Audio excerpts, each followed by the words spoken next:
Fala, torcedor vascaíno, torcedora vascaína. Boa noite para todo mundo. Estou gravando esse vídeo para falar ainda sobre o último jogo do Vasco contra o Atlético Paranaense. Jogo na Arena da Baixada. Atlético 0, Vasco 0. Um resultado importante para o Vasco. O Vasco sai de Curitiba garantindo um ponto. Essa foi a proposta do técnico Ramon Dias desde o início, era não sair de Curitiba com as mãos vazias, sem um saco vazio. Se desse para poder fazer os 3 pontos, ótimo. Mas pela postura, pela escalação, se viu nitidamente que o time foi para Curitiba para não perder. O Vasco entrou na partida no 3-5-2, mudou completamente a sua forma de jogar. O Vasco, que normalmente joga no seu 4-1-4-1, sábado, né? Sábado.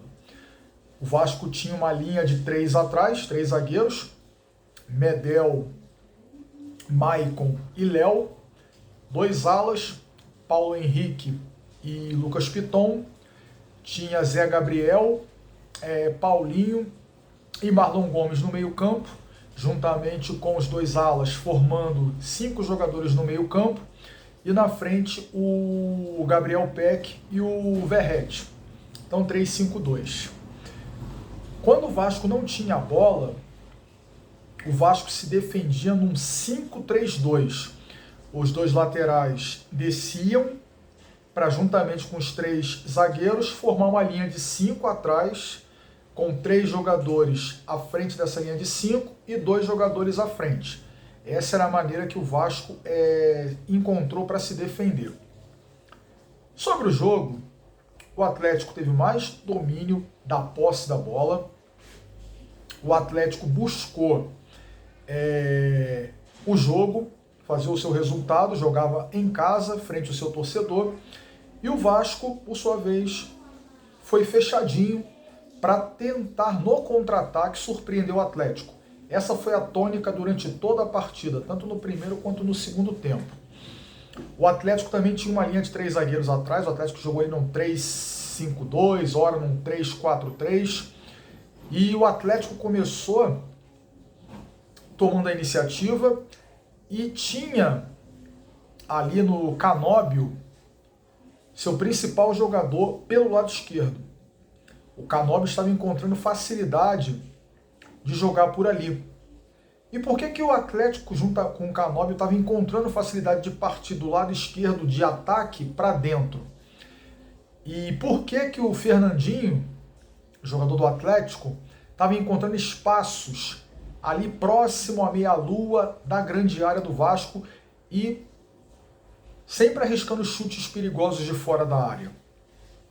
Estava havendo uma falha de marcação por parte do Vasco. O que estava acontecendo? Toda vez que o Vasco joga com essa linha de 3 zagueiros, tem ocorrido, e em outros jogos isso aconteceu, um erro de marcação dessa linha de 3 zagueiros e a frente deles, a frente da área, a cabeça ali, a frente da área do Vasco, tem tido muito espaço para os adversários. O que acontece? Com o Canóbio vindo muito pelo lado esquerdo para tentar as jogadas de ataque do Atlético, os volantes do Vasco, eles estavam todos quase vindo para o lado direito deles e esquerdo do Atlético para marcar essa jogada. E aí o que estava acontecendo? Estava abrindo um buraco à frente da zaga. E à frente da zaga, quem que estava trabalhando ali por parte do Atlético? Fernandinho, Christian, Vitor Bueno. Então, a frente da defesa do Vasco estava sem marcação. Foi por isso que Fernandinho conseguiu, em muitos momentos, finalizar de fora da área sem marcação. Christian conseguiu, Vitor Bueno flutuava por ali. Então o Vasco pecou nesse sentido. E ali o Atlético se criou. O chute do William no travessão no primeiro tempo foi oriunda de uma jogada pelo lado esquerdo. Todas as jogadas do Atlético de ataque, elas passavam basicamente pelo seu lado esquerdo de ataque, direito de defesa do Vasco. O Vasco estava com um problema de saída de bola, porque o Maicon, que estava jogando na sobra, o Maicon era o jogador desses três zagueiros o mais limitado para sair. O que o Ramon Dias fez? Ele fez uma troca, ele pegou... Aliás, o Maicon estava jogando pelo lado direito e o Medel na sobra. E aí, o Maicon pelo lado direito com dificuldade para sair. O Ramon Dias foi e inverteu. Pegou o Maicon, que estava pelo lado direito, saindo, colocou ele na sobra e traz o Medel para o lado direito. Em alguns momentos o Medel até se posicionou como um lateral e o Paulo Henrique ficou mais à frente, como um ala mesmo. Deu uma melhorada na saída de bola, porque evitou-se que o Maicon ficasse exposto com essa incumbência de sair, porque dos três zagueiros é o que tecnicamente é o mais fraco. O Maicon é um zagueiro mais rebatedor, um zagueiro mais físico, que tem uma bola aérea interessante. Então foi um jogo em que o Atlético tomou a iniciativa, criou algumas chances. O Vasco no contra-ataque também as criou. O Verratti, por exemplo, teve duas oportunidades.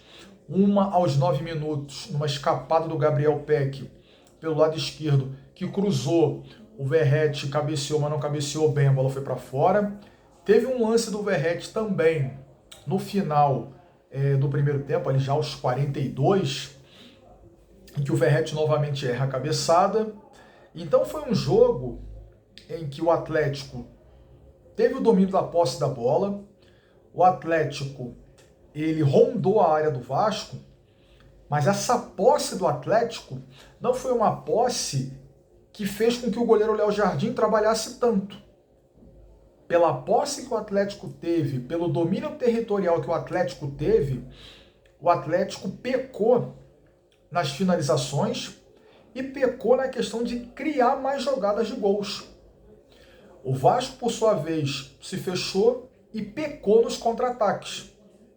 O Vasco teve a oportunidade de fazer os seus gols também. Então foi um duelo de estilos. Um Atlético que durante todo o jogo foi senhor da bola, cercou a área do Vasco, principalmente no primeiro tempo, principalmente no segundo tempo. No segundo tempo isso se acentuou mais. O Atlético mais no campo do Vasco no segundo tempo, só que o Atlético já no segundo tempo, embora as jogadas passassem muito pelo lado esquerdo de ataque, mas o Atlético começou a virar esse jogo. Começava na direita, ia para o meio, para a esquerda, ou para a esquerda, para o meio, para a direita. Por quê? Porque como a defesa do Vasco estava muito fechada, o Atlético teve que fazer o famoso teste da paciência. Vamos fazer o balanço aqui, vamos girar essa bola de um lado para o outro, porque uma hora a gente consegue abrir a defesa do Vasco. O Atlético tentou isso, mas não conseguiu. Não conseguiu. O Vasco se pôs bem atrás, marcou bem, teve contra-ataque também no segundo tempo, mas não aproveitou. E teve um lance do Praxedes já no final do jogo, um escanteio cobrado, um desvio de bola. O Praxedes chuta na rede pelo lado de fora. Deu até a impressão que tinha sido gol. Eu mesmo vendo o jogo gritei gol, mas a bola foi na rede pelo lado de fora. E aí o jogo terminou 0-0. Bom pro Vasco? Bom pro Vasco. Por quê? Se o Vasco, por exemplo, tivesse perdido esse jogo pro Atlético, o que poderia acontecer na rodada? A rodada que acaba daqui a pouco com Goiás e Cruzeiro. Se o Vasco perde o jogo, o Vasco ia permanecer com 41 pontos. O Cruzeiro já tem 41 pontos e o Bahia, com a vitória na sexta, chegou aos 41.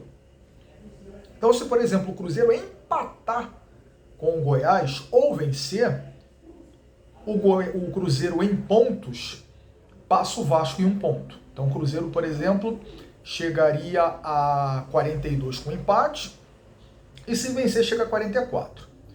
Deixando Vasco e Bahia com 41. Aí o que ia acontecer? O Bahia, nos critérios de desempate, está à frente do Vasco. Então jogaria o Vasco para a zona do rebaixamento. Então foi muito importante, primeiro, não perder.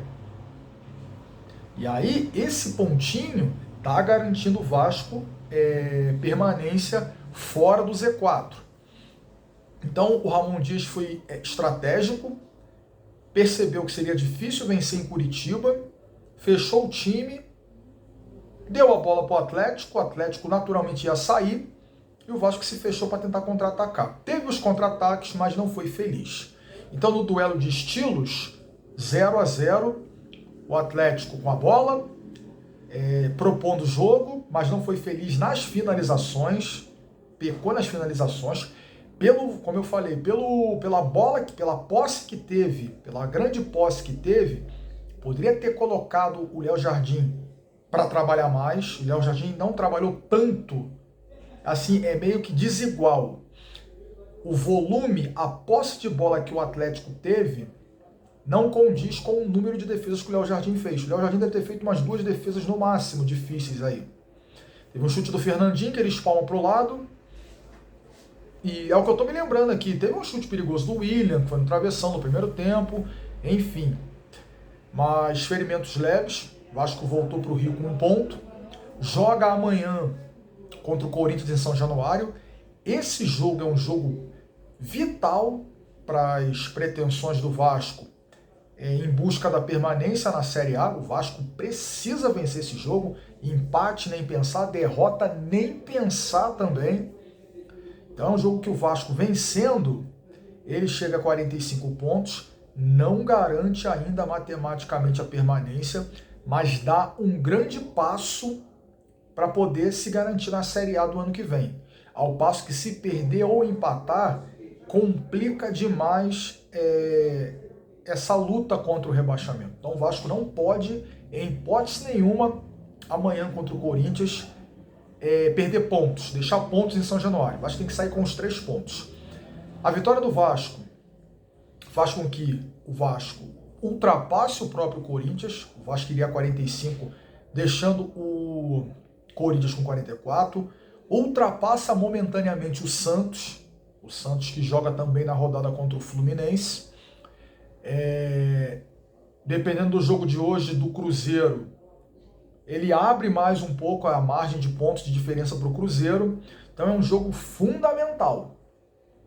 Beleza, pessoal? Então, Vasco e Corinthians amanhã, 9h30 da noite em São Januário. O Medel provavelmente vai jogar. A dupla de zaga vai ser Medel e Capasso. Capasso vai jogar. Existe uma dúvida entre Jair, Paulinho, Payet no meio-campo. Rossi provavelmente volta ao time. Jogaria Rossi pela direita e o Peck pela esquerda. E no mais é o mesmo time. Paulo Henrique, Lucas Piton, Léo Jardim no gol, Zé Gabriel ali na cabeça da área, o Verrete na frente. Então, basicamente é o mesmo time. Beleza, pessoal? Então é isso. Uma boa noite para todo mundo. E amanhã vamos torcer para o nosso Clube de Regatas Vasco da Gama vencer o Corinthians. Corinthians que está engasgado na nossa garganta desde outubro de 2010, que o Vasco não vence o Corinthians, desde aquele jogo em São Januário, gols de Zé Roberto e Éder Luiz, que nunca mais o Vasco venceu o Corinthians. Então, tabu foi feito para ser quebrado, está na hora, e o Vasco precisa muito dessa vitória. Então, um abraço e até mais. Fui!